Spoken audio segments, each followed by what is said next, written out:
ebyambyone mu studio kusaba mpa kitegeera kati zawala oluyimba lwange lwe baayiwa oluyimba lwo nga baluyira ki files baaziyiwa data biki omwami yali ayagala muddemu mu studio sigenda kusobola tekwali mu studio but she's a contract wakyali mulimu abalala ne basigalayo nze nga siraba kiddako already no music no nothing nga bekwasa covid this and this naye nga waliwo abali mu kuta music already so nengamba let me go so nenvaayo eyo nenzija mu career yange mpola mpola osanze ababbi batubbiye papa notagala nodde eno nodde eri kati last year na Zafa na Zafa eyo ndifunira through a friend of mine Emma Skills akola videos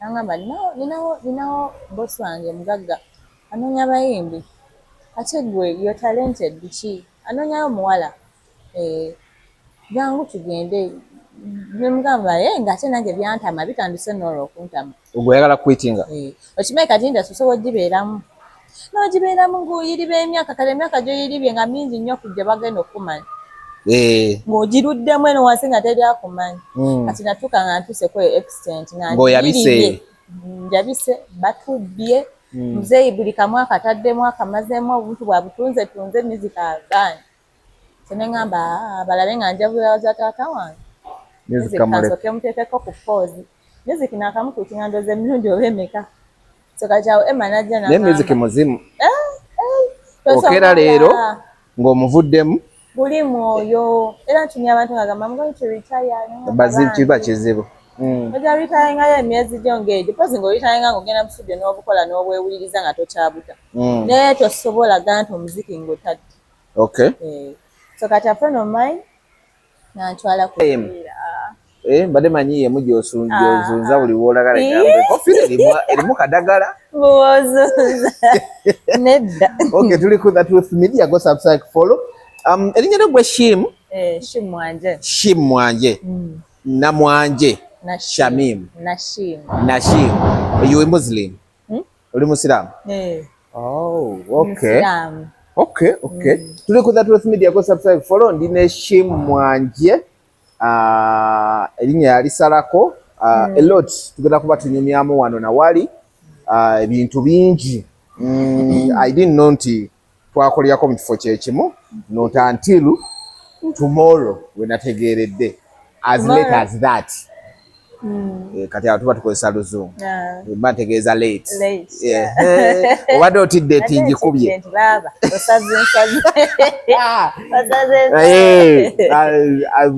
so nentegeera nti wakolyako mu New Vision so you a product of mawulire wasoma mawulire first of all soka weyanjule nga tonagenda ku bya music ombuulire why you're not practicing bye wasoma That's a brief background. Na banzale yombara. Oli mu Nyankole. Western. Kwazi munywa kitiribiita munywa ntulire.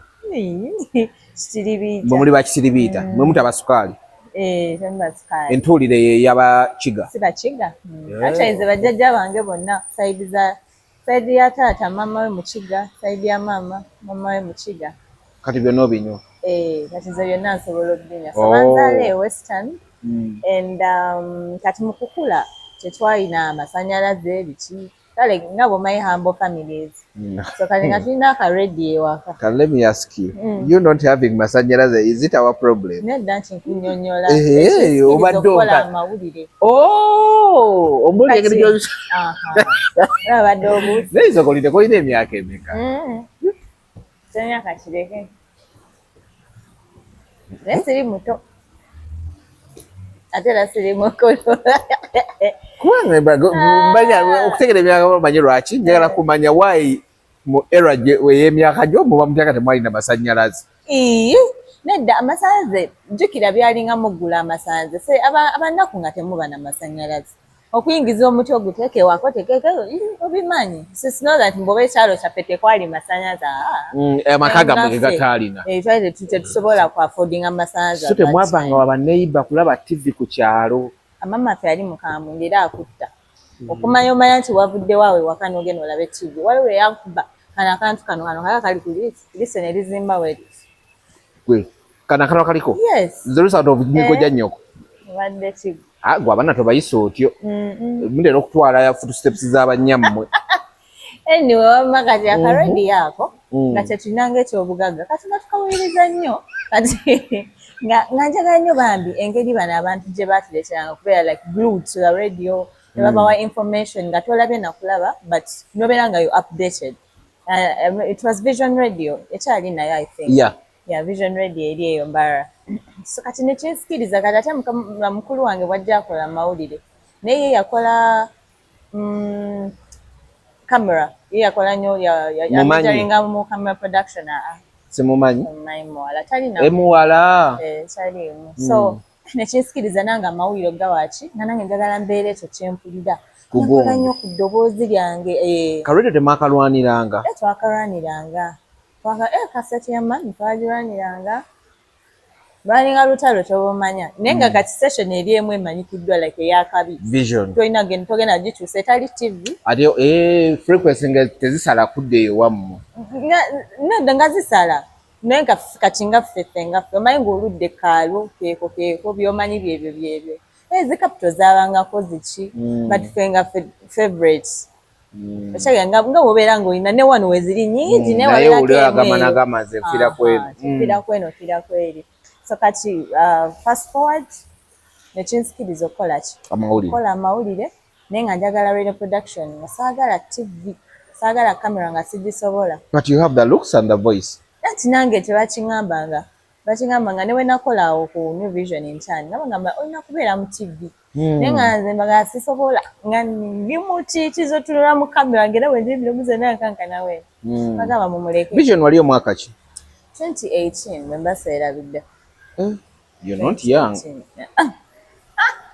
wesiye ku myaka mukama wange 2018 yes 2018 yeah because nawe nakolera intern wakolera intern so kati bwe navaawo ne mbaako wendaga we twa practicingira natebiggwa bitya akasente katono mu mawulire katono nnyo ate mayisinga okubeera ekibi mwabakola ennyo abaleeta ebifuula gundi eno TV ekubeera ey'amaanyi oba radio bafuna sente entono atudde n'akulinda ku station obireete afuna nyingi akolemu bwatyawe edisinga ateekeyo ayiseemu akugamba mpandiikira ne byoleese kati ye n'atula mutunuzi n'agamba n'atereezaamu benchmarkingira ku ekyo ye n'atereezaamu oluusi atereeza language obadde okubya embogo mu kuwandiika oluusi storyline yo n'agiseetinga bulungi nga gwegugwe naye nga omusana gukwaka ne mwesindika eyo gye mulaze sima mugenze ku poliisi kima biki ne mutwalire koze story y'amawulire radio teweza mutwalo ku kasanvu oleeta lidi kaba kasanvu sigenda kwogeranga mayiba genda tezisukangako ku mitano zaranga nkumi ayijukiranga oluusi bwoba toleesa toyina noyina transport olina okulya olina okola ki bw'ogenda ku stations ezitagaba transport oba owedde mu field bwe batakuwaayo abakwokyayo ate jjukira field tebabaliwe nga nnyo ba radio baaba kifaananyi kati nga oluusi station yammwe kati bo bukedde babanga ne vans nga basobola babugako ne babatwala oba emmotoka ya poliisi webeze nga mulina ogendayo okugjayo amawulire ng'erina weeyimirira ne mugisanga ne but Vision erina impressed form yo yagabanga transport bo bagabanga neffe bayintana ebiseera ebyo nga tutambulirawo lwaki tewasala n'ojja mu TV TV nga nabayo ate omuntu atudde waali okumugjawo nga balwana temujja era wabangawo ezo entalaawo nga ogendawo obutalotalaawo bwekisirusiru nga bwobamanyi naye munnange nga bw'omaye kitali kikyo tolina bbeerawo era saaliwo kale ate ye Nurdin mukwatagana mutya kati Nurdin be bamu ku baali bakama bange Nurdin mami Nurdin ng'oluusi bakwaloketinga wa Nurdin osema kwa locating ewa kabanda omumanyi kabanda mu radio kabanda omuto omukulu bali babiri omweru omutono bona bali mu radio aboluganda babiri kati omu ali ku Masaka ya Balamu kabanda omweru omutono ono yagobawo muganda we tekijja genda bwe wasanga ono ngazze nasanga omwami kabanda bebalinga bakama bange so nga bakola locatinga we batyo ose mugenda ne mwami kabanda bagenza waliyo omupiira ne mugenda nze amawulire we bityo oluusi n'oludini gwe bakuwadde gogenda obimanye bya internet kati nenga ba n'oludini mwali so attached ominako Luganda siminako Luganda yakwagala bwagazi we weren't attached as such nga we bagamba we weren't ndoza oba namwanguyiranga simanyi obwa mwanguyiranga kubanga buli omu yalina omuntu amwanguyira oliwa nashimu kaba ebiseera nalinga nashimu nga tetunatuuka eno tukyali awo mabega tukyali ku nashimu awo kati ng'oluusi anko yagamba gende wanuudini akole bwati gende wanuudini bwati anko hawo neno Lulini yalinga nnyo mu political shows anti nga waliwo bakutuma ogenda waliwo story gye bakutumyeko gwe abagenda ogimugireyo oluusi bagamba genda wanudini olabe nga bwakola ne mugenda mwena mu field bwe bityo Lulini mu field mwagendanga kukola ki Lulini ate munange ate ewakabandawo nagendanga kukola ki ate oli yali manager wa station ate olaba ekibeera ku intaani bakusindika mu gundi nnyingi sectors ne sections nnyingi eya politics eya entertainment eyaki kwezuula olabe balaba amaanyi go wegali bakulabangamu aga TV naye nga gwe togeera bamu bannange ze TV nedda nali sigisobola wandizeeko mu abani at least ffe twandikuwadde ekifo naye omanyi dda sabeewo ekyo ekintu kyosobola n'ekyotasobola however much I have the looks the voice the body bonna babiŋŋambanga ne bakutuuza ne bakubuulirira ng'era bakuteekawo ate olabika olugambo luyina olabika olugambo luyina tekisula okitegeera tekisula ate nze sekita gye nalimu yeeyo nga buli programu ey'olugambo dayasi wandize twafunanga gamawulire ga entertainment olaba nagenda okujja muno mu industry yimba ati nga bimba abamu bamanyi nagendangayo mu studio ne mbajjako bites nengende wa brand bits nengende wa Wembley Mall okulaba abaana abahandling atya esha ningamba adsag yabukedde tu Liane yagiswaga ne Apple nga tubawo nga tujjayo agamawulire n'ogabati bakazi si mmere eyo sho lwaki tewasigalamu eyo n'okuba ebidongo tekyalimu muze kyenaye njagala radio yo bagala nnyo experience ekitegeeza bakolako ne Kimura si nnyo walinga omukyala ku radio awo bukedde alina eddoboozi eryakabi asoma mawulire erinnya lye ndeerabidde mwerabidde omukazi alina eddoboozi kati abantu we bano experience ye tosobola mugjawo okitegeera mbu njagala akafa wano banne nakola ebintu awo nesho gye bantuuzaamuko nenvayo nga buli omu ampaana nendowooza kyakalimu nkafunye ne bankozesa obulango Coca-Cola Junior nenkola ebyaggwera nandivaako munaye ngamba owaye kandabe oba ninayo ekyo ekirala kyensobola okukola naye asobola oyi naye nga katutandikira awo nebyo emirimu bwebityo ewalala simanyi naye kubukedde oba watoba bwoti I know very many do but it's a journey okubeera kalate wala gye walaga lwaki tewafuuka kuba eno wali already buli kimu omaze anti nkubuulidde obusente eri sente ze zakulemesa sente zannemesa ate nga n'ekirala ebibatunga ekibatu kisusse ekibatu kyali kisusse bannange ngaekibatu kisusse kati nga ate bali bakulabanga competition b'osanzeewo olw'okuba kati ofunye tandisa ofuna feva mu bakama abo bwe bibatu ebyabwe byakaddiwa kyokka ne mukama wagamba okuyisawo wano webale ate nga tolina garanti togenda yitawo oyinza okukikola notamusajja akalimu notakafuna oliiriddwa omulimu togufunye webale batandisa okusosola oluvannyuma omaliza weegobye webale ne depression neweesuulamu ne depression yennyini so that's a big challenge by the way challenge nene nnyo naddala ku bawala abalenzi basimanyi bambi Ani kati babalenzi kye basinga okufuna okufeesinga oba tewali mukazi amwarasinze abo baba batono but ojja kugenda osaba omulimu oli n'akugambe mpaka kadde ngukuwe jjukira ozze funa mulimu ofune ssente tata oli akugamba mpo ssente omugamba ate taata nkola ate nzije nsaba omulimu okitegeera kati ne bamaliriza kyovula ebiseera ebisinga bagamba abawala bayitawo mangu okusinga abalenzi fe batusaba ssente nammwe si kyangu anti labayo kati just imagine ngenda kukolera emitwalo 5 onsabye akakadde ompa omulimu onsabye ziri tayimu zituze ngenda okufuna kiba kiddako nti kangende nkube bulooka katonda aliyamba okay kati olwo ovudde mu mawulire nodda oti noddawa kati olwo nva mu mawulire nagalimu but kategedde nali ntandise oyingira studio entertainment ndoza yali jjane nga katonda ali mu kumpisaawo kati nga ntandise okweintroducinga ku studios bweba nsindikanga okukola bites jayo bite ng'ofuna contact ya producer ng'otereka kati nga ngezesa nange ndabe kuba ebiseera ebyo nabanga mu tiimu Kenzo tiimu Rena wayinga n'ezi tiimu but how do those teams work gwe bali abaana bali abaana batabbu ate kyewunyisa ebintu ebyo babikolaga bami ne ba artist tebamanyi ebitya like babayiirawo nnyo omubiri akayimba bakatadde gw'oteka butesiposa ne waba tobagambe kuba abayimbi abo tebabeeramu mu group set abaana bapushinga abaana ne bakola simi charity awareness nga toliiko tobimanyi ne bambala zaati tiimu musuuza nina bemmanyi naakagenda ku charity 3 naye ng'omuyimbi talinnyangayo nga tabamanyi nabamanya ng'oluusi tiimu gye yine nga yagiwuya buwizi bamuweereza n'atimba my team did charity on my behalf bawaayo linnya lyo sente bataddemu transport waabwe ebintu babiguze ku sente zaabwe webale bwe bakola ensobi oba nga bookeza olwavaayo n'agamba tabamanyi tabagamba nga kukola kintu naye mu birungi aba akoze ki aba asirise kubanga kimwongeraku ku brand so kati ezo tiimu naziringamu nnyo nga tukola covers ngabeerayo kapera day biki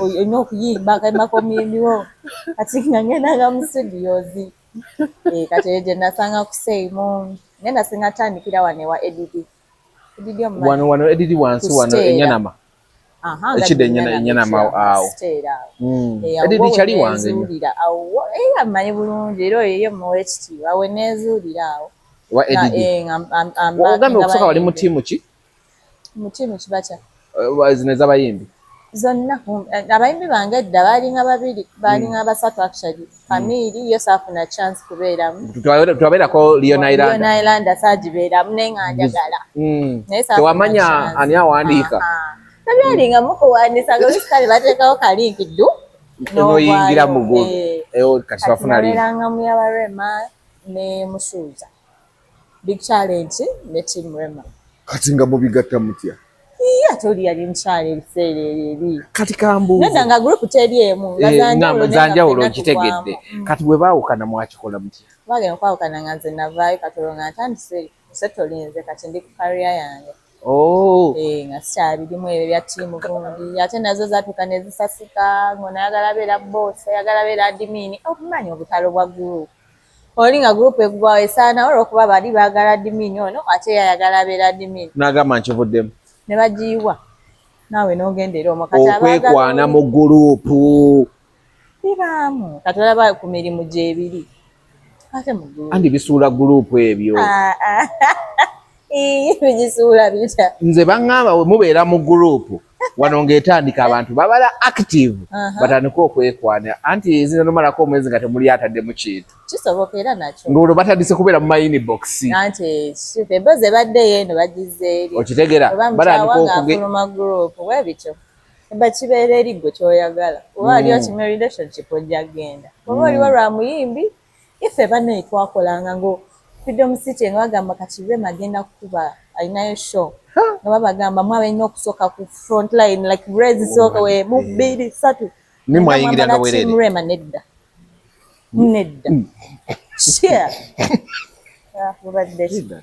twayingirirako bwerere fa balina setting example nti gundi z'omuyimbi waffe ziri ku sold out balina okugula tiketi abasookera ddala nemufunamu omuyimbi waffe ere jese balaavu bambi balaavu ya muyimbi Kyembuuza at the end of the day mufuniramu wa?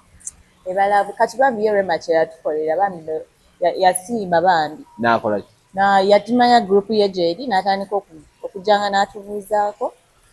Kati bwe yamaliriza after the show nga maze show yasooka kuba yali ku Serena yaddako yali ku Freedom City. Kati zonna amulina obbeerako mugula tickets. Kati n'akola like a Thanksgiving oba bwemakiyita kwebaza. N'atutwala ku beach eyo ffenna n'apangisa costars ffenna n'atuteekamu emmere n'agireeta biki. Yeah, like we had a meet and greet with her.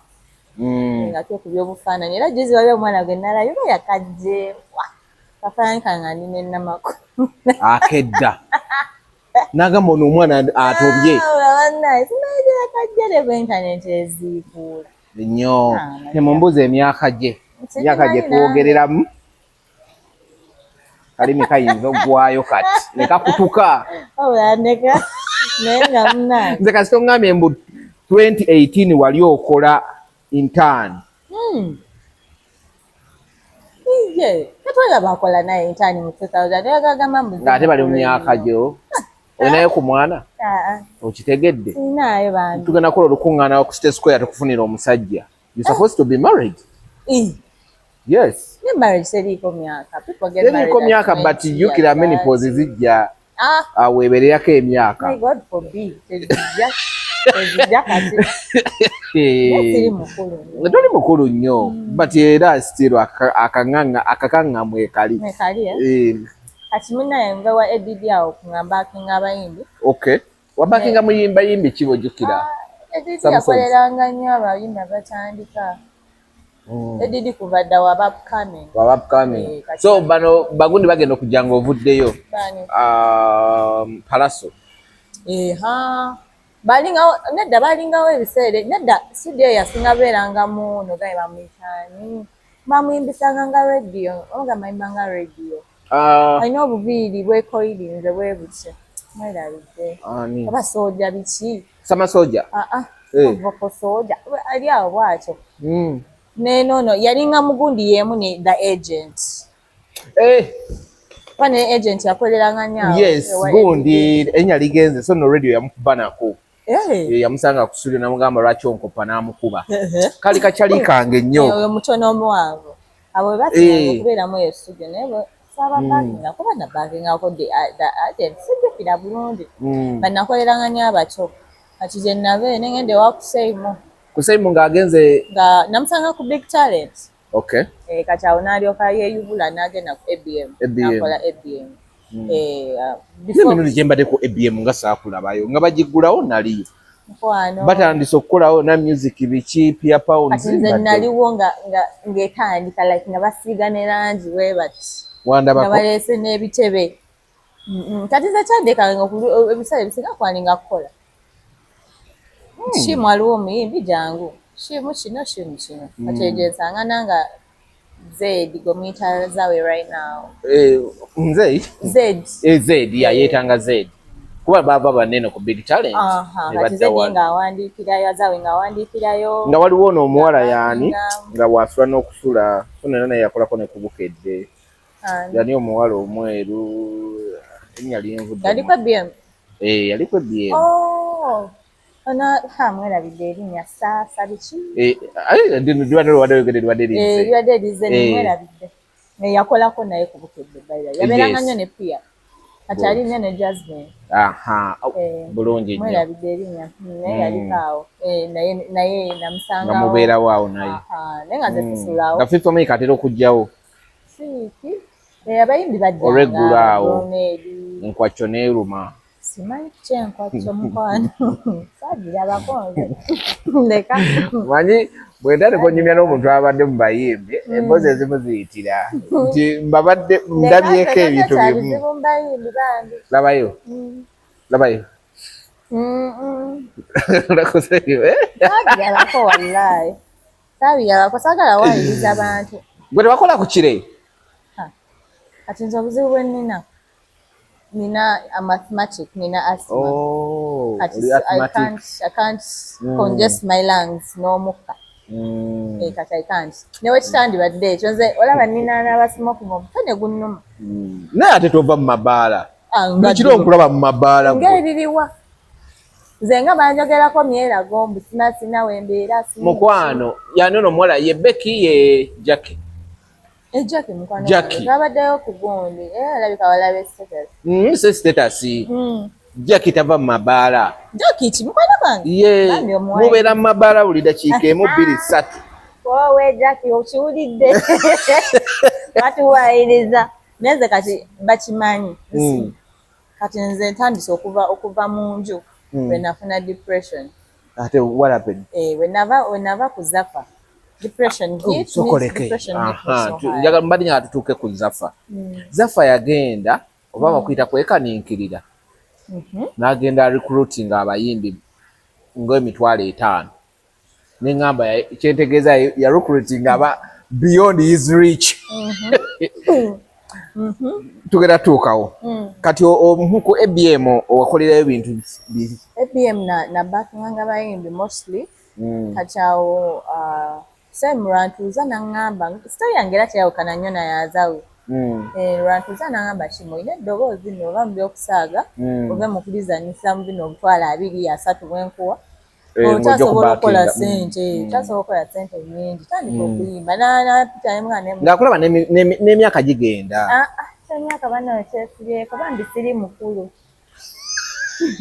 ikaana kato no appreciate Katonda akubeezezaawo amiina wabula bannange omukulu wakulaba nnaku kati emugana nemunaye kandi nemwemba basaba kumpikiriza kuyimba yabasiraamu nnyo ate bo kyebalaba mu kuyimba kukuna manjaga sorry ezo zimanyi zibateeka ku bayimbi asobola nangamba lindako your family did not wali ogenda mu studio no backing abayimbi nze kati dance ewaffe walingawo ne kafyu sawa 2 yenna bamuwala bamuneze nabeera waka nakulirawo mengo mu Kisenya sawa 2 kuba mama kwe yalina restaurant nga tamuzaawo emmere awo mu Kisenya omanyi awo wali baziyita batya spray omungi emengo awo wali total edda yalinga na Caltex kati total awo wenakulira awo mu Kisenya nga mubeera emize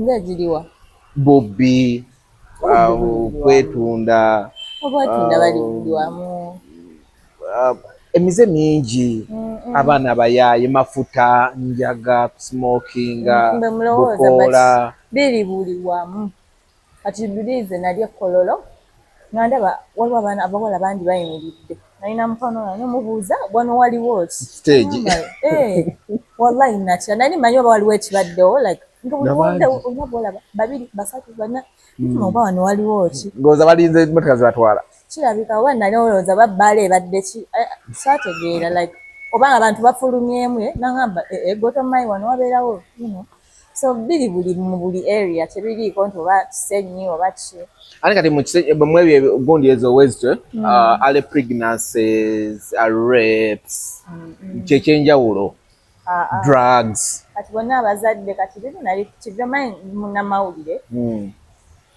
nabeerako ko mutuude okumala ebbanga era amawulire ngaagala nnyo tulya ddala nendaba amawulire and I'm wondering why wagidroping a career nabeerako activist w'abaana like child cultural activist twagenda ngaeyo ejjinja eyo wewasinga beera early pregnancies noyitamu mu kijinja n'ogendayo eyo nga akalu kali so primitive nnyo nti omukazi yakola ku kagaali kumakya nga abasajja batudde bali mu luddo bali mu matatu ng'omukyala akuyitako kagaali yes nga bino byenjogera it was research twabiresearchinga okitegeera nga abaana kasogenda mu periods kigoye kasogenda mu periods wote olina okuba nga olina omwana we bamukulu yes that is a research we made in 2018 now so bino early pregnancies biki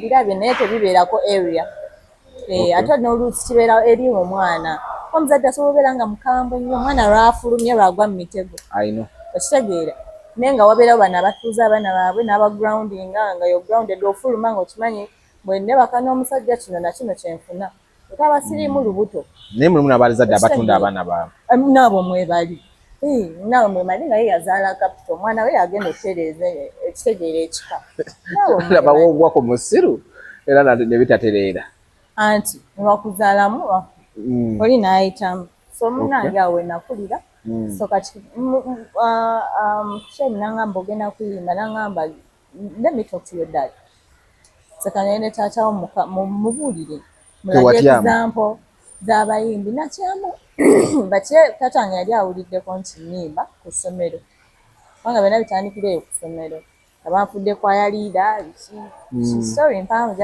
anti kati olaba omuzadde ebyessomero asobola okuleka is totally different from bino ebyaffe waliwo abajjanga n'agamba omwana wange namusindika kusoma ebyaddala simwagala mu kuyimba mumuleke aconcentrating actually okuyimba okwo music ayina ebbuba nakigambyeko ne Farouk tomugattika waba music abeere music weba bitabo ekimu ku byo kigenda kufa era we nayingira okuyimba bwe nti mu muzindalo oluguwulira nga nze nangwe eddala saddamu ssoma naye bampita ne bankuba n'emiggo ne bampitira omuzadde nalina na anti wange ku ssomero ne tica n'ayita nga omwana agenderera nga sikyayagala essaawa yonna mba ndowooza kugenda kuzina mazina wali buli mwoyo gwe gulina ebbuba kinabeera kyo kyokka so kati munnange taata wange n'amubuulira n'amuburifinga namugamba yamuleka akole ki ayimbe nze wendi nkese anything era kusemoyo yafunya ne lebo yasookera ddala lebo ki voices and beats oba wagiwulyako yali wali waggulu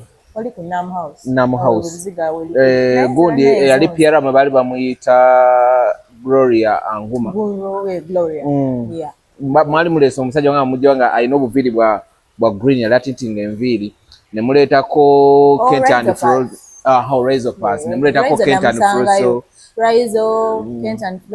Frozo endongongi baddemu kijja kuba kizibu okuŋŋamba ekintu nga sikimanyi era wonnimbira kugamba awo olimbye baali awo ku Nam House wamanyi baaliwo awo kati aba Pretty Banks bajja nze nga navaayo nadda Pretty Banks yajja luvannyuma so kati awo wentandika what happened with the voices and beats same issue omugagga yatuuka ndooza nga alaba ssente azipendinga nnyingi ate obuzibu bonna bwe bakola atandika n'abayimbi bangi kati oli yeteekako abanene nga banene Kent and Frozo nga bwe bajja balina osangawo kureti ya bbiya waabwe bwe bagamba naliyoko nabo ne bagitumya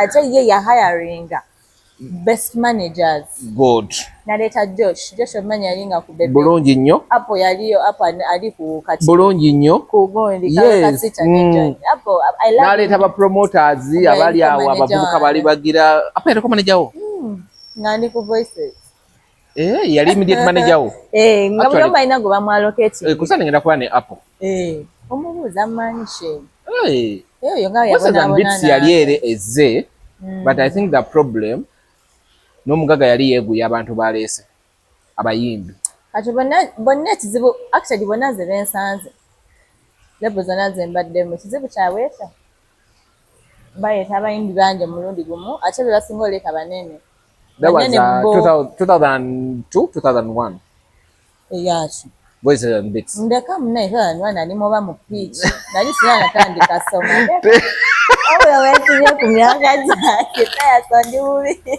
yali 2019 voices and beats twali tugenze mu lockdown yes twayingira lockdown nayo yes baleeta omuyimbi oyo simanyi oyo obuviiri obwa green Rise of Pass nga ye kennyini tanafuuka sene nga yamanyi sita ng'agatta akamanyiiro amanyi ayimba nnyo bamutwala mu studio n'afulumya buli omu asooka awulirize mu music awo ku voice and beats omanyi wano nga wakayingira abantu bali batuula mu studio yali wano saidi wano yagobamu buli kiramu ng'obimanyi alina n'omuwala eyasookamu mwedabidde erinnya but manyi agamba ekizibu kyabwe abasinga bakozesa family labels ezo zonna zembaddemu okolemu nowakukyalo kyaffe ono muganda wange total zero knowledge ku business eyo yokka eba red flag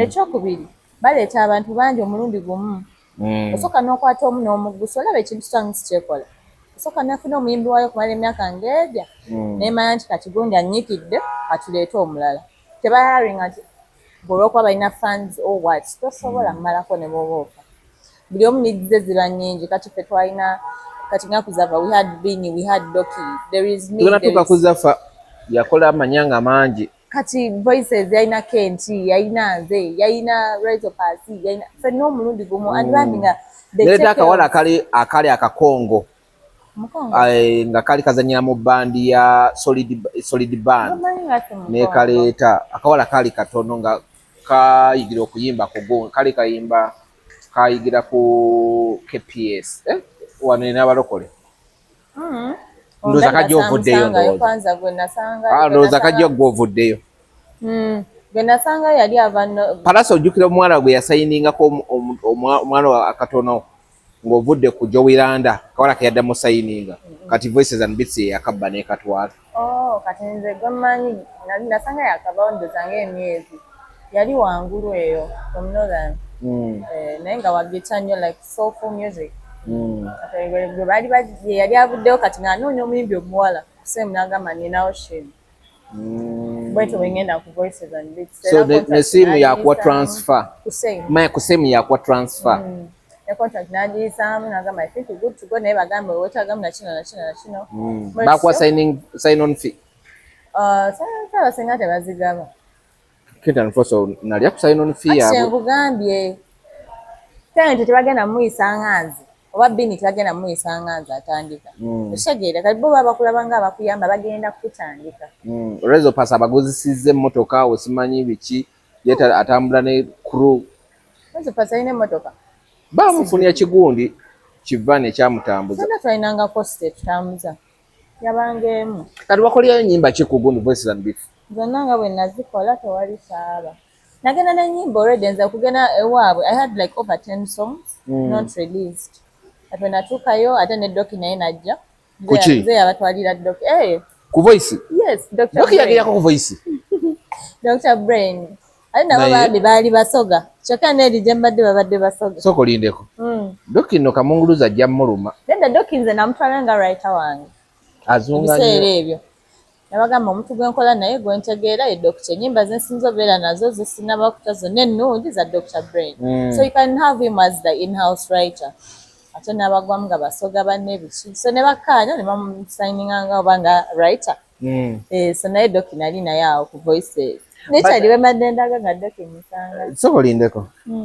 which song lwe tulina mu industry osobola ogamba nti lwafulumira ku Voices and Beats for the years yamala mu industry ewange catalogue yange ngamba n'abalala abalala simanyi Rezo Pasi alinayo nga 2 nemaseerabidde tezaagira simanyi Kentan Floss olwanywa bbiya waabwe tebadda nedda balinayo lwe baata nga balwimba ne Nwaj Magic Stick baliyita Magic Stick I think n'embudu naye yaliwa Voices and Beats naye bayitanga mbudu was a good song actually okay kati awo Voices and Beats ovuddewo kuba gundi azze luvannyuma olwo n'ogendawo awo nenzira ku solo jani nenkitandika nzekka nenzirayo nentandika okukola ne muzeeyi awo along nefuna bamaneja ababbi bebakuba neyeyongerayo tata wange yabeerako manejawo nakati kati kitandikidde walimu kusemi yamugamba mwana muleke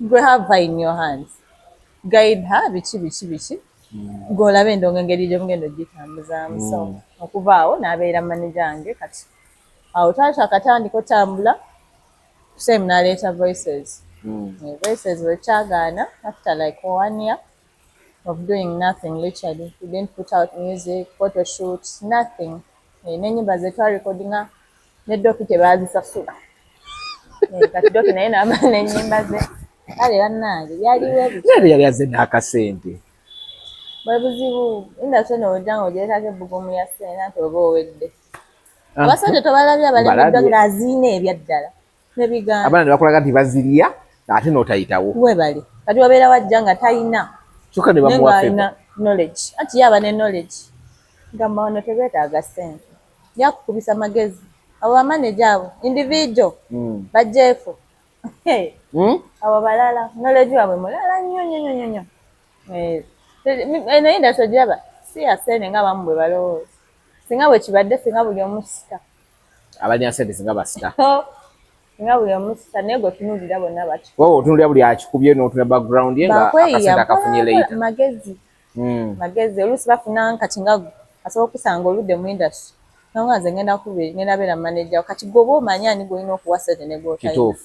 Gwe bonna batunuulire. Omu alina manager we yali akola mu radio, omulala sini yali manager wa Chameleon, omulala bwe bati. Abo be bakikuba. Naye bw'ojja mu buntu. Lwaki bwe muva mu Voices and Beats ne Apple, why didn't you take on Apple? Because Apple is good. Apple is very good. Bw'otunuulira abantu bonna abali kati right now otunuulira John Black, tunuulira Carol Kasita, bw'otunuulira ne Rachel Reggie yali amujje. Actually namusanga alina Rachel. Yes. By that time ndosanga baakawukanako katono. Naye why did you take on Apple? Yaŋŋambira wano tewali, there is no future for you and me. Kati saamutegeera ebiseera ebyo. Ng'akigambye. Nebampawo okusuula bampa emmere. Nga gwe ebyo by'otunuulidde. Oli akugamba. Webale nnyo gayumimbe omuto. Oli akugambye woba onoonya kaliya wano teriiwo. Bano bakuwuddisa gwe ng'ogamba nze gwe bawa emmere. Kati kankubuulire endongo eno oba tolina vision kyangu nnyo kulema. Kati osobola oyingira lebo nga bakuwa omwenge, kasa bakuwa emmotoka amafuta. Gwe nga tofaayo. N'okona. Ne batata music ng'oli awo.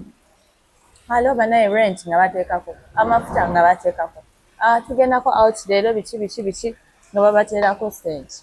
Kubanga lwena oli waakubuuza mu Voices and Beats wajjayo ki? Tewali. Ate nga you had a chance okuzimbirawo career. Netwena kye wajjawo. Josh baani abo. Nabo baali bakimyeka ssente. Abasinga ndozera baali babaliiriddemu. Manya abantu beebuulira. Kama waliwo yazze wali. Waliwo omujega. Nedda ekyomujega kinene. Bwe tubayita? Ozimmwe naye. Oli ajja n'amugamba waliwo akaliwo, waliwo yazze. N'abayimbi ate alina ssente. Mujje tugende tumukuba ebiproposal ne babba. Okay, kati olwoyingidde solo career tonagenda mu gundi wa Zafa. Navaayo ndozera mu COVID eyo, wevu ey'okubiri. Ewe naviirayo mu Voices. Olwo ki ekikujjayo? Omwami yatukera ku makya n'akyusa contract. Nga tatugambye lawyer takoze eki. N'agamba I'm not going to be able to fund this and this and this. Kyokka nga mu contract kiraga alina obikola. Naye ekirala kino kijjeewo ne contract ye kyagenda mu maaso. Ne mugamba nedda taata. You've breached the contract. Olwo akugyeko ki? Akugyeko accommodation. Akugyeko omusaala gw'obadde ofuna. Akugyeko transportation fee. Naye n'akugamba mukyali mu contract y'emu. Ne mugamba ate bwe mba ntandise okukola ewalala.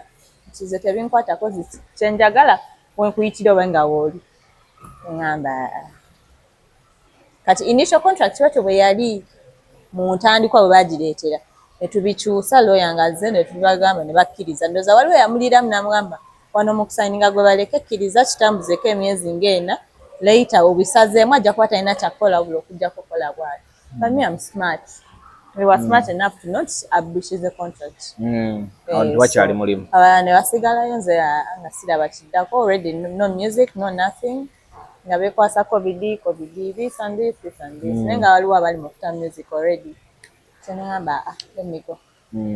So nenvaayo eyo. Okay. Nenzija mu career yange mpola osanze ababbi batukubye n'otagala nodde eno eri kati last year na Zafa nafuna Zafa. Zafa eyo ngifunira through a friend of mine, Emma Skills, akola videos. Nangamba ninawo boss wange mugagga anoonya abayimbi ate gwe you're talented biki anoonyayo muwala jangu tugende. Nemugamba ng'ate nange byantama bitandise n'olwo okuntama. Ogwe oyagala kwitinga? Okimanyi kati nda sosoba ogibeeramu n'ogibeeramu ng'oyiriba emyaka kale emyaka gy'oyiribye nga mingi nnyo kujja bagenda okumanya. Ng'ogiruddemu eno wansi nga teri akumanyi. Kati natuuka nga ntuse ku extent nga njabise batubbye. Muzeeyi buli kamu akataddemu akamazeemu obuntu bwabutunze music agaani.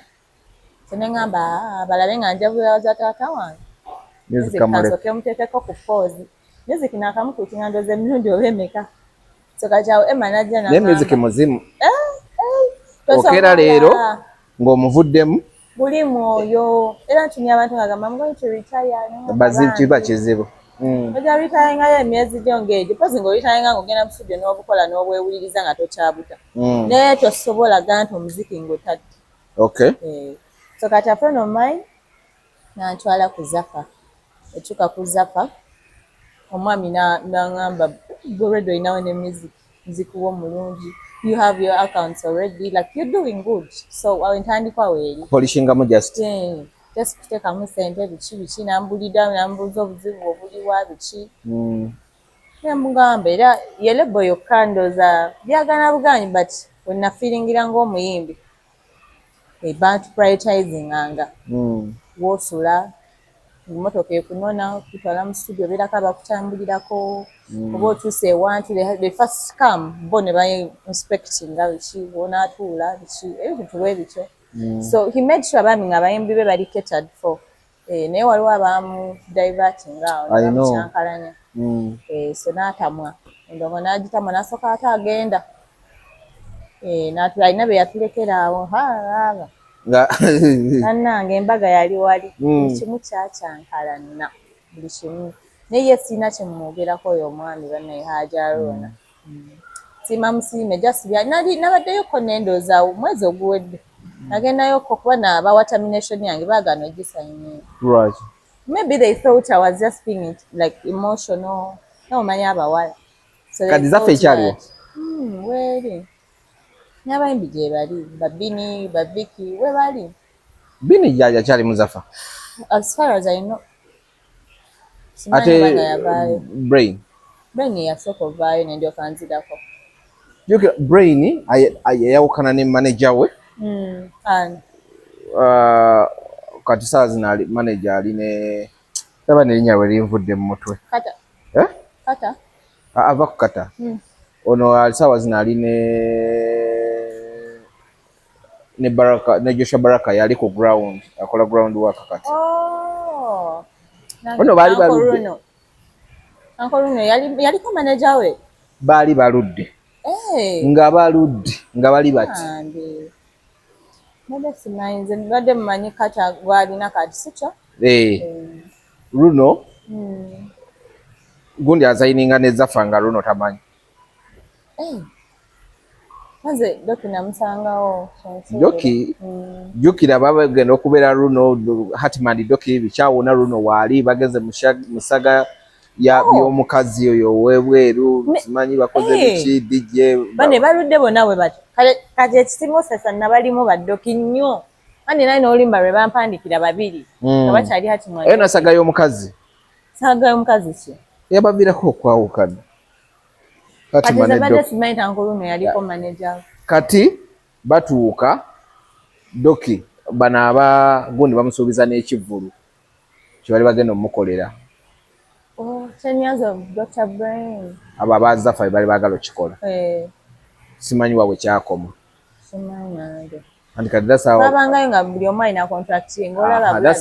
that's how far ebiseera ebisinga wemba mmanyi omuntu w'abaalaze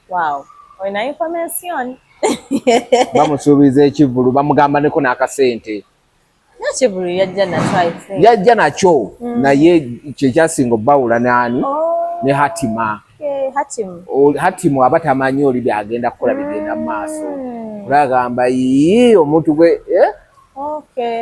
kale ate nga olwedde birimu n'oby'omukazi oyo balina omukazi yabaawula yali agala sayininga omu ku bo sayininga omu yali hitman n'owokubiri aba bagenda n'afuuka hitman ye naye bannange olimba nezi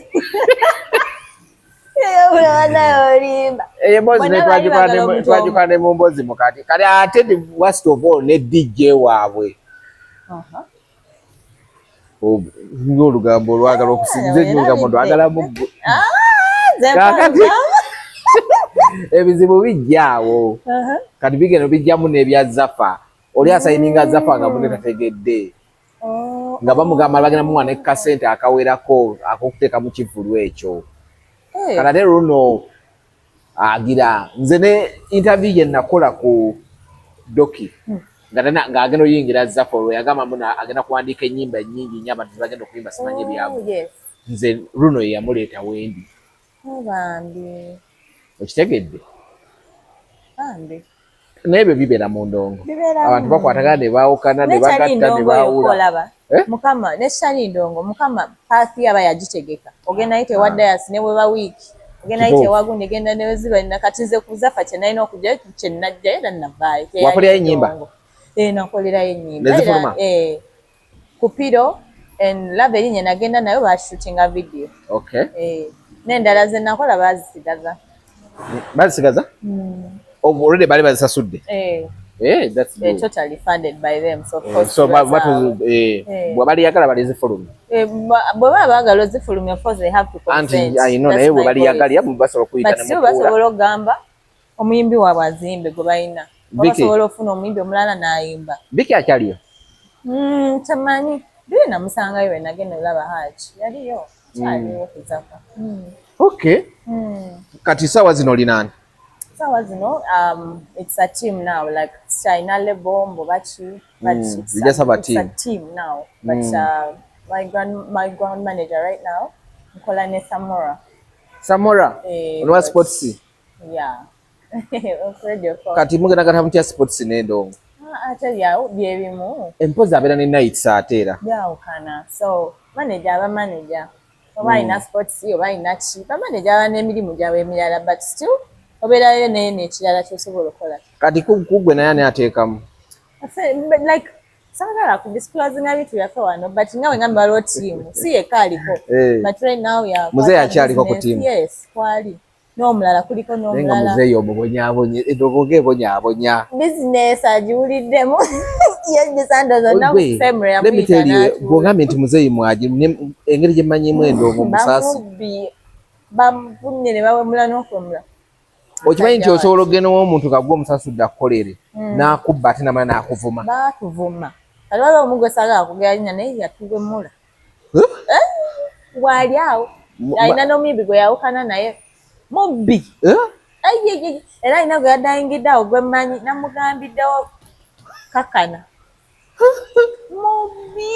mubbi yatutuuza natstrategy nagamba nze mmanyi n'okuyita wano nawano manager mukulukulu aludde mu ndongo mwahamba yenda kwogerera mukituusaako yadde agenda kwetegeera yamutuusaako anywa kabiya ke abeera anywa kabiya ke kinaako nabbiya ali awo bano babwa nabbi nabeerayo anaye omuyimbi gwe yakwatamu awo eddoza n'akyamuka batubadayasi yatuwa budget wets netumuwa ssente naye nga nazo tuzeekudde nga tumanyi kiwedde netumuwa ssente munnange akayimba twagenda kawulira olwo eno bagita Mboona Mboona FM kokka nga kwe kali ate ku 8 ogw'ekiro abamwenda abana eno nga yantama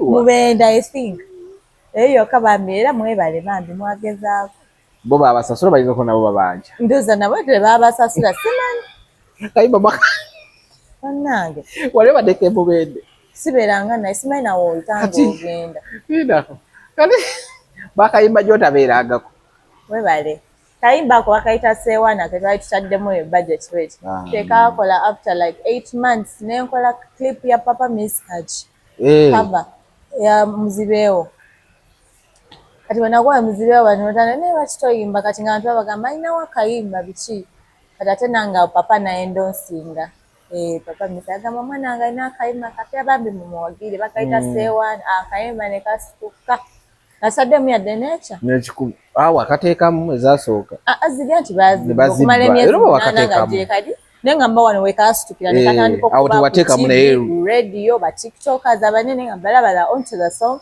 nga sibawadde olimba ne lwetambuza naye ngaoli yatubba kyaggwa olwo n'ofunamu ku maanyi kati olwo amaanyi ne gadda ate awo neefuna omulimu okwo ku tiktok ogw'okukola covers nga bakusasulayo at first lwaki nansasula nga nkikola because kimpadde numbers abantu kwe bantegeeredde ddukira nali noonya platform already na radio tezimpa tv tezimpa of course ng'omuntu yenna atandika. So kati munange platform kwe nagifunira ku TikTok oko. Natandika okukola covers mpola mpola. Nasooka kukola ya Rema neekuba. Yeah, introducing actually ku TikTok. Luyimba ki? Tonight. Tonight. Kati awo nenkolaako wayitawo ebbanga nenkola akapapa message. Nekakubira ddala era nze omuntu wambuuza breakthrough mbagamba eyo clip. Kuba yatambula. Era omuntu wakola agamba siyo neyakola akagundi ka message bwe batyo bandescribe nawe baki. So right now tolowooza you fighting okuva mu covers okujja mu nnyimba ezo mainstream? Nayimba before covers. No, abantu also breakthrough abantu okutegerera obulungi. Waliwo that fight nti oyagala kuba nga weekwese mu covers. Seekwekangako mu covers. Covers sibadde nga part time. Kati anti awo mbadde nerabidde kati awo nentandika n'okufuna ssente nga bansasula. Abantu bakola covers zaabwe. Management they reach out bagamba akayimba ko mimba kakano ne bakuwa ssente. Nokola abamu ngo bagamba sigenda kusobola ng'oli rapper kati nganzi sinange ngenda kiyimba. Ngamba sigenda kuno nalimba na musajja. Baba fasi bote baliiko ebyo. Mufasa abamufasi batunulira like opportunity enzova mu ekyo. Tonayinza esawa akayimba kange. So kati ng'ennyimba zange era nange nga bwenzi tanziyisiza okwo platform yange kubanga bamanyi nti ndi muyimbi. So TikTok ebadde nga platform yange literally. Era covers ezo zezintroduce nze ku bantu okumanya nti ndi muyimbi. Abo bawolo n'abatamanyi nti nkozeko ku covers.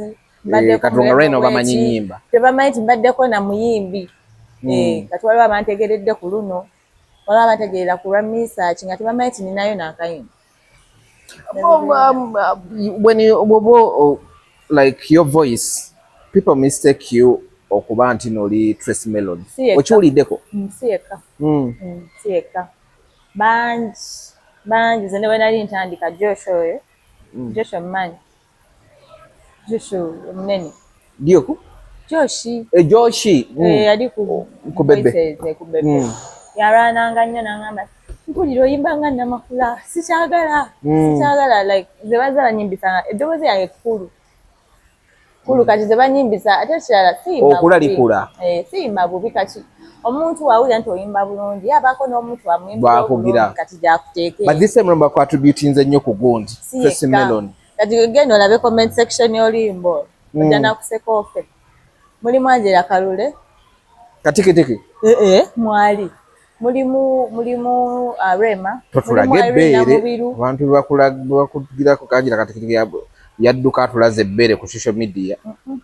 Mukyala muleke bandi mumuleke. Totulage ebbeere. Bintu bibaawo. Mulimu Irina Mubiru, mulimu n'ekirungi nti bakugereranya ku bayimbi abalungi. Anti kati kyenkugamba nti oli bw'aba alina omuyimbi omulungi adefining ekibayita okuyimba omulungi gyagenda okukwagalira. Kati ekyasogera gikozesa otya olabe nti you stand out cause abantu bajja kwagala okule bagambe waliwo n'omwana ayimba nga gundi buli omu nga akaya n'okudda mu kulya. Tewali chance eriwaawo yakozesa tuyinza okugamba bakyanzuula. Kati no Trace nyingi bamugamba nga ayimba nga Noah bamugamba ayimba nga Namakula. So eddoboozi bwe liba pya katale ng'ate ddungi baba noonya engeri gye bakwagalamu. Abannayuganda si ye muntu agenda okukima omulundi gumu bw'ati bakwata akinga olaba ne Nwaji bwe yajjanga nga alina ekibiri kye nga listig nga bagamba alinga Desire Luzinda. Okitegedde bo bwe batyo bwe bakola like bakwata akinga so mu kaseera katono kati bamutegedde nti ye Trace bamufunye. Okitegedde katono gikozesa abantu basobola nga bawa music bategeere sound wange ntono Sheem. Asobola toola ndi busy. Kati nina ennyimba over 50 songs. 50? Yeah. Not released. Baddeyo nga nkola. Kati ko video nali ne Dr. twakola ennyimba album ya nnyimba aga. And that guy is good ku bakazi. Yes. 20 songs. Okitegedde ko video yenna nali ne Dr. So munange music wali. Siriiko kyakwekwasa mbu bannaye kasooke noonye studio. Kati otobye nnyo okutuuka nga right now otuuka w'otuuse. Ebizibu ebisinga kati mmwe ng'abawala. Studios. Still what? What has been your challenges in studios? different studios okuyingira studios zino ziri studios mubeeramu okubba ennyimba ugenda n'okulimba data onotava nga bamubbye ebyambyo ne bibeera eyo. What has been your challenges mu different studios? Challenges zensinza okufuna ennyimba zange bakuza olimba ne bakubuza olimba ne balutunda omulundi omulala twice ate nga tolina gya studio. Challenges mu studio zibadde zitya? We've heard abaana abajja obuzza ebizibu bingi mu studio be batuukako. Challenges ezisookera ddala deliverance. Oluusi olimba osasa ne batakuwa, oluusi olimba ne balukuguza emirundi ebiri oba lwe luganda olutuufu ne balukuguza ne baluguza omulala ne balutunda emirundi ebiri kyokka nga baluguzizza kusinga amaanyi. Webale kati anti oli oluusi okuyimba nno kulimu katemba omumanyi nti oyinza otuuka mu studio nga akayimba wakayimbye bulungi oli n'akasanga nga bali mu kakuba oba oli akamaliriza n'agamba akayimba ako nkaagala ng'akimanyi nga munene ng'awulire n'okuwulira nti waliwo yalukoze ng'aliwulidde oli n'amugamba kati waliwo stage mayinza okwogera naye kanjireka mbulirako kati nindako anti kyakuwa challenges enfunye kati olimba ne balutwala oli n'akusinza amaanyi n'amudabolinga zewamuwadde n'alutwala. Wabeerawo byokusinkana like ebinga bwogamba ebyambyone mu studio kusaba mpa okitegeera kati zawala oluyimba lwange lwe baayiwa. Oluyimba lwo nga baluyira ki? Files baaziyiwa data biki omwami yali ayagala muddemu mu studio sigenda kusobola tekwali mu studio but yali amperereza ndoza Bambi waliwo abana babibakolera ennyo abayimbi abalala ababalowoozesa nti kizoke okitegeera nti nze ne bompa oluyimba nze ja kujjamu nange onzijemu kati kyokka gwe ate gwe oba omusasudde kati gwe akulaba ndoza n'akwegomba n'alowooza ogenda mumwanguyiza ng'oli ng'ayagala omusasula emirundi ebiri mu buliri sibayo bakyo kibakusasula oba kiba just like satisfying his fantasy I don't know but mwebiri it has happened to you? Yes, it has ever happened to me. Ne bayiwa files zange nendwesonyiwa nenkola oluyimba olulala ate nenduddamu kati nira oluyimba olwo lwennyini lwe baayiwa audio yayo yankosinga $5,000,000 audio yokka $5,000,000? Yes, ati oli nali musasudde kati nenduddamu ewa producer omala nendutandika actually nalutandikira wa Nessim Bronna Nessim nangamba njagala saxophonist njagala ne guitarist ng'ate neri twali twabikola ogwokubiri naluddamu byonna process y'emu kati naluddiramu wa Nessim. Oli yali studio eki? Muleke so audio eri $5,000,000 bw'ogatta n'ezooli n'ogatta n'ezooli $5,000,000 mastering biki so era audio eyo simanyi mukama aligiwa mukisa kuba yantuusaayo bana bakimuvene mubatuukiriza amanya n'ogamba naye studio bweti ne bweti muweddeko anti waliwo n'abalala nga bagenda kijjamu busungu batandike kwewala nga tebagala kukola naawe ekitegeera so kyova omuntu agamba kyonna kyekiri oli atandika n'okweraliikirira oba onombega oba onabazze kukola bwati bantu balina emize gyabwe ekitegeera waliwo ebize abantu gye bakola nga tebagala balala bamanyi kati nga bwakulaba ng'ozze boogenda kukola naye agamba nayinza okuba nakyanoonya kati mumaliriza musirise n'ogamba we kansirike just olumu like mubi zovinga internally n'ogamba nange bwotadde naye nga tebabakwasa maanyi jasi abeerawo ng'asaba busabi ab'amaanyi simanyi sifunangako yaye kati nga mugambe ntengereze gye mba ntambulirako nnyo taata wange obeerawo ka respect kyako naye kati nti ne taata nakolanga nnyo naye but nga tabeerawo nnyo ku ground kwalina emirimu emirala gyakola nga kuyambako funds nagamba kati genda mu studio ngende wa Nessim muteereddeko deposit genda okole ngentaddeko gundi sente wakusayimu genda okole bwe batyo ogenda otuuka mu studio ng'oli akugamba ogenda otuuka mu studio ng'ate oli birala ngafunye chance bulijjo akulaba leero tolina gw'otambuliddeko okitegeera bwe batyo kati kakwevulunga ekijja kijje Holidays simanyi buli omu alina experience hiti nga ziva wala hiti nga ziva wala ate nakusese hiti ejjira nakulimba olwosingira ddala n'obutaagala ne batayinidde na budde lwotalowoozanga nako zino z'obonyabonedde n'okola kino n'okola kiri luli lwalimba nga mukama lwe yawadde mukisa. Ate olimba kolabo gye wakoze? Kolabo gye nakoze nagikoze ne Rickman. Yiyo? Ya Rickman yannoonya. Yakunoonya nga y'omuntu? Yannoonya this year mu Feb yannoonya. Nakola kava ya Vinke yadduka. Yatambula nnyo. And namulabako olwo nga nfollowinze. So wayitawo ndooza like a week. Nanteerako message ku Instagram. Nangamba, you have a very beautiful voice, you're talented, and I have a song with me. Nasuubira tusobola okujjayo bulungi. And lwakoze? Kati ne mugamba kale kanteereko n'ebiseera nalina depression kyange music namuvaamu dda kati saagamugamba nti music biki Rickman we yakunywereza music obadde wamuta? Namuta mu not December, September I think. Ewe nava mu Zafa. Depression yeva kuki by the way? Wayogedde ekigambo kya depression yeva kuki? Depression yava nti buli lebo yeegaana. Nolowooza oliko ekisiraani. Kati ekintu manyi depression eva kantu kati nenyewe kati. Notandika olowoozaawo ebintu bingi byali bingi. So watula wansi neweekuba mutima nogamba naye why me? Era nze ngezezaako buli kimu kigaane biki kati ng'ate nali decision gye nakola si be bangoba tebatukakosera ne bangoba nze yakola ki yaresigninga nenkola ki nenvaayo kati nga mu kuvaayo kwange kyekintu kye nali saagala kuba nali ntuusa awantu wempeebwa ekitiibwa ng'omuyimbi wempisibwa ng'omuyimbi for the very first time okitegeera ng'ate nkozeewo ne mikwano bali abaana batuukanga we have family mutuuka ku office kubanga buli lunaku twagendangayo ku office nga mutuula ne mukuba emboozi nga ne bosi wammwe alinga taata wammwe like everything about them is good naye nga knowledge wa business ye Bambi bamutomeza musajja watu okitegeera kati ne bimufrustrating naffe ne bifrustrating kati we bimufrustrating ataddamu kola needs zammwe nammwe ne mutandika omufrustrating bwekityo bwe kyali.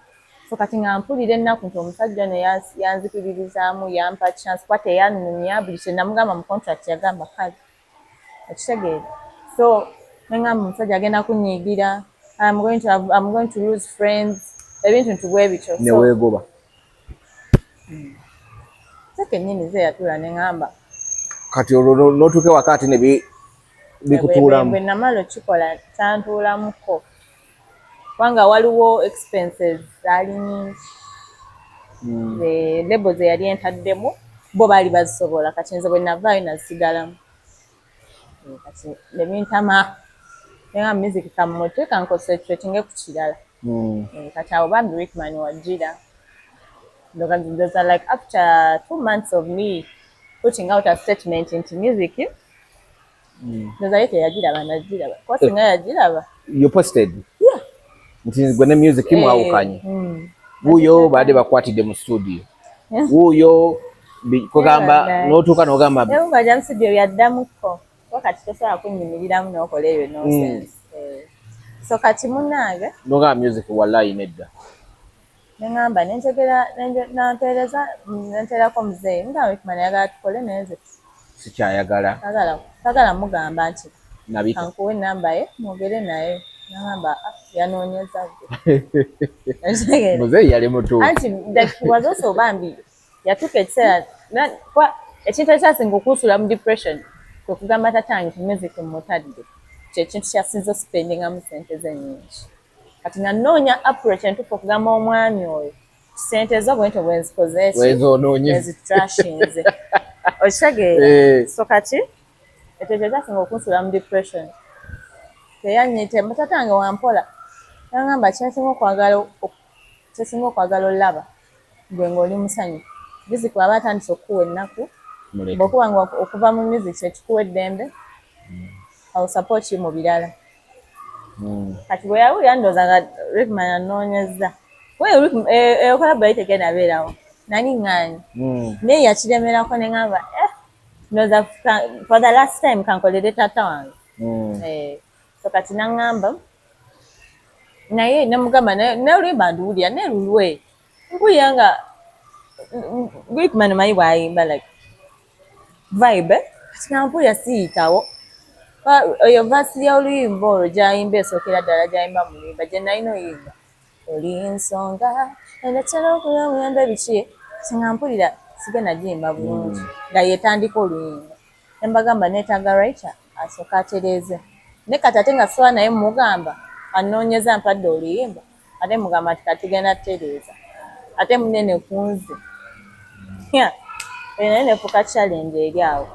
So but later Bambi musajja atunakkiriza ne tuleeta writer ne tusindika ebivaasi ye ne tusaawo eyange eno nina obubaka biki and that's the most catchy verse mu luyimba everyone gyayimba ne chorus nga we twagitusa okuva ku verse esooka ne chorus bwe bitambudde wakyandinumye nnyo nga buyimba bw'omusajja bwe twabitusa tebikoze nandigambye nze alina ekizibu. Kati who wrote? Tazi. Oh, Lyrical Tazi. Yes. Tazi yampandikira obuyimba. Oh, Bambi, Lyrical Tazi is very good. Very, very good. Very talented. I've never met him, but I've heard him nyimba nyingi. Awandise obuyimba bungi. Bamuyita Lyrical Tazi. Lyrical Tazi. So bwe ndudde naye yampandikira obuyimba bungi Sewana, Forever. Akola ne bagundi. Lati wizi. Bakyakola. As far as I know bayawukana. Eri saga ya Shiba yabawukana. Bamanyi bonna. Yeah, so era nange saga gye nalimu. Actually saga eyo yava na kulimba lwange. Eyani? Eyo olulimba lwa Nobody oba Nobody. No one nobody. Ati waliwo olulimba lwali baagala naye nga nze nalututte dda. Baani bali balwagala? Bashiba? Management bidi zonna zirwagala. Eya Jeff ne Shiba nga balwagala? Yes. Tazi muwandiisi wange so mbimanyi. So first hold on. Nnyonnyola bulungi what happened? What happened I don't know, but kyensinga okumanya baali baagala olwo. Luyimba ky'olulwo? Anti Zafa Erwina. Zafa Erwina so n'abagamba abasajja baaguze oluyimba. Sina ngeri gye nkola naye nga bonna balwagala. Yalubasindikira bonna balwawo okuddamu. Kati nze bwe yalumpa Haji n'alugulirawo. Kati bali bagenda owuliriza bonna nno at the same time. Ngate balukutse. So Lyrical Tazi gubadde muzeegwe okusindika abantu ab'enjawulo music. The writers do that. Bakuweereza. Asooka oggula yatwala. Anti kituufu kyoyogera but sometimes tekimpa nnyo sense. Oluyimba dusindikira abantu anyway. Oweereza omuntu n'atakuddira. Kati you don't know baba ta deposit nze. Ekibi we kijjira nga yakuwa na depositinga ate gwe n'olutunda. Awo wabeera omusango.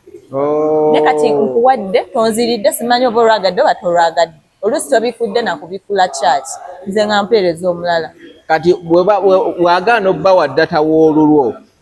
N'agamba ngenda kukolera. Ngenda kukolera. Gwe namanyako yali Shiba ngenda kukolera. Yamugamba kankukolera olala kuba manager we yali Idrisa. Bamuyita Dirisa. Yeah. Budiro Media. Yagezaako to reach out to management ya Zafa. Ngamwimba twalukute. Kazi n'abagamba muzikirize mbakolere. Olulala. Kati n'abakolera. Bwe nagenda mu studio kima receipt y'olwo luyimba luli ku Zafa. Nga bakoze olwo luyimba. No one nobody.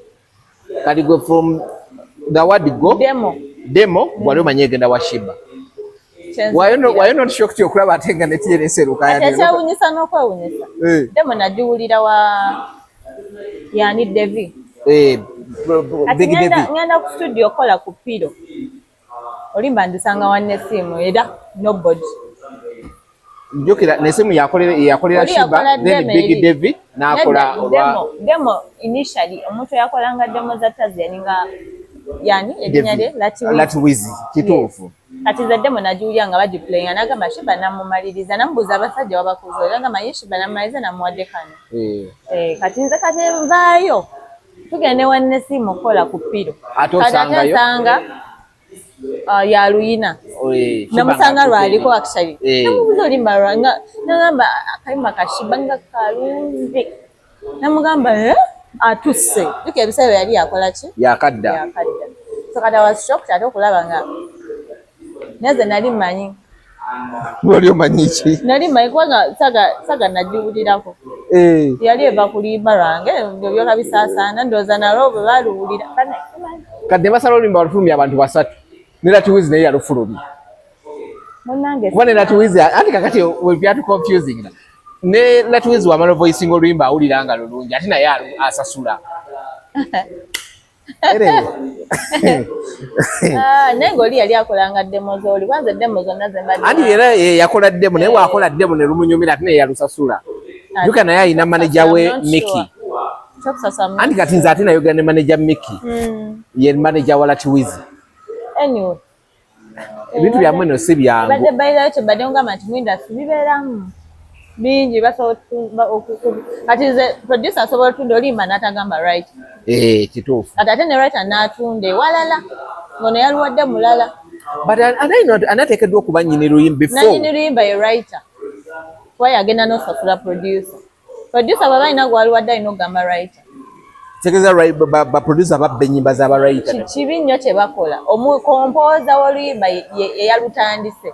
Yadde gwalukoledde engoma eyaluwandiise kuba engoma yo asobola ogijjamu n'asigaza ebigambo bwe mulala n'amukubira engoma. Kitegeeza. So composition omuntu omutuufu alina otunda olimba ye writer. Kati era bw'oba olutunzi omugamba kati oludde mu ze tufuna nga zaba producer. Producer nga yalukodde kati nze Chemical atera okumpa Chemical Ali wa Sheem ku ABM. Akola ati ku ABM kati.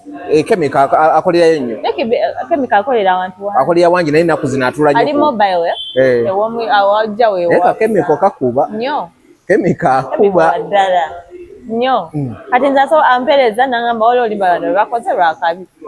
N'alukuwa n'akuwa ne namba ya right ne mumali. Kati kiri kyakola kituufu. Kati kyekyo kyakola ekituufu. Kati ne best boy naye akikola. Kati ninawo wano oluyimba n'akuteerako. Ne namba ya right. Ne namba ya right. Nga olutagedde nti right awuuli. Nego totunda ate n'otayogera. Kibi. Yesaga yali kubano. Buli omu yatunda nga tayogedde. Kyokka ate ekisinga okwewuunyisa. Bonna bwe batuuka okuteeka mu backup. Bonna bakozesa Latiwizi. Kati naye we namunenyereza. Yagenda n'akola backups zaani za TNS. Kyokka ne wayitawo wiiki emu. Bali ne bagamba ani ya voicinze nti Latiwizi backups zijja kuba nnungi era ne wanesimu ne bamuyita akole backups. N'akola ennyimba 2 nga yennyini yalimu ye backup ate naye yennyini n'alukola. Bibaamu mu industry.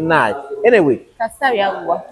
Kati so kati Rickman yatukola oluyimba Mukama n'ayamba bye twayongeramu abantu ne babyagala. So Wanjawulo is doing good. Era nebaza Rickman okunzijayo ebyo nadde nkoze. Weekwese. Neziise. Era nze bwe nakola oluyimba olwo nali kola olunaku ye yagamba oluyimba luno lw'amaanyi naye nga sirabwa amaanyi bwe tolulaba. Already mind yo goba wagiragadda olemereddwa n'ekyokola kibi. So God gave you Katonda yayisemu Rickman okulaga your worth. N'okundaga nti tekiri ku muntu, tekiri ku label, tekiri ku wani, tekiri ku luyimba, tekiri ku producer, kiri ku ye kyagamba kibe kyekiba. So the last person gwe wanlowoozezza okukola naye yandibadde Rickman. Simulowoozanga nako bantu benowooza okukola nabo. Kyokka Katonda mwe yayitidde. Omwo mwennyini mwe yamuleetera yoyo Katonda. So kati banze kati s3xx just do nenteekayo. Okay. Kale abadde linnya liyitawaanya. Sheem. Kayimba gye kali Bambi. Mwe balekaagala mukwaniriza kakula ke kayimba kakula buli lunaku olaba keeyongerako. So it's a good song, so that simply means it can be a classic. Buli lunaku abeerawo akazuulayo. So kali ku YouTube, Spotify, like everywhere. The song is everywhere. Okay. Bambi mugende mukanoonye, subscribing ku channel zaffe fembi. Rickman neyanzizza. Kali ku studio ku channel yange. Rickman yakasa ku yange. Bambi. No. Omanyi lwaki mpulidde essanyu. There's another artist yakikola. See you tonight teri ku gundi. ku channel ya Seed. Never, so Omega. From the writer byonna biki studio gye bakola Seed. That story I have it from A to Z. Oh Bambi, kati nze Rickman yatumya channel yange. Nagamba channel yo nto limba luteeko ko limba lwamaanyi lugenda nga si kale nga byayagala ndaba. But ate sino si bangi abakola ekyo. Rickman is one of a kind. Kyayinza okugamba he's one of a kind. Gundi zonna bw'oba obadde otugoberera like interview zonna akuyita obeerewo tuti babiri naye nze nakolako limba naye nga nduliko nzekka. Luyimba ki? Okitegeera olwa forever. Forever alikola nani? Alikola ne anko wange anko ndugwa Gulunedi ng'oluliko wekka nga bisigadde gw'omanyi kati twata leero kati olimba oba ne lukuba olwandiyaddeko forever n'asigala mu bbanga nga ndiriko nzekka. Naye interview twakole oba bbiri ebisigadde naga weerabirire lwali lulwe lwali lwange kyokka luno olutali lulwo oli akulaze nti segedde kiba ku muntu mukama mwabayisiriza omwo kati ye Rickman muntu ali grounded muntu wampisa muntu ali respectful era nkubira ngamba waliwo kino tugenda kukyanokozeseza sekirala ali grounded ali grounded like wampisa yayi grounded kitegeeza wabagamba we have grounded you manche kitegeeza bazete basobola okugroundinga ne bagamba terudamu ati kyengamba nti ye nga yali grounded amanyi kyalina okukola nekyatalina kukola ekimu yewe ekitiibwa mu bufunze. Baba so nankondo gwe yalina kukola ekyo naye n'asalawo n'agamba weefeeko toba yali akugeza kugamba toba industry eno si yakisa omwo olina oyigira okitegeera era mwebaza yampa oluyimba olwakabyo either learn the hard way oba if you don't learn the hard way sorry for you. Anyway siibula abantu abatulaba abali ku truth media yes Bambi mwebale kusubscribinga mwebale kubeerako mwebale kwagala ddaya ebyabawa mbasaba Bambi musubscribinge ku channel yange ya Sheem wanje mwekumireko ebirala bijja mungi Bambi mumwagale kuba agenda tuwa concert very soon nga tugenda ebintu bya tiimu bino bitegeera already watesedde okukola tiimu yo tiimu yange beekola dda like you already have because obaddeko mu bana yali abaana baagala nnyo my LGs you need bani babaitani loyal guards because kati gwe omanyi what it takes abaana abo kye bakola omanyi engeri yo bayisaamu bannange I respect them Bambi bantambuza wenanga bameka kati I'm not sure kati badde ndudde ogendamuko naye kimanyi no sana nange nteekako mu eyo tiimu bajja kuteeka mwina WhatsApp group balina WhatsApp group balina TikTok balina Instagram nteeka mu tiimu eyo okola ki ogambye bye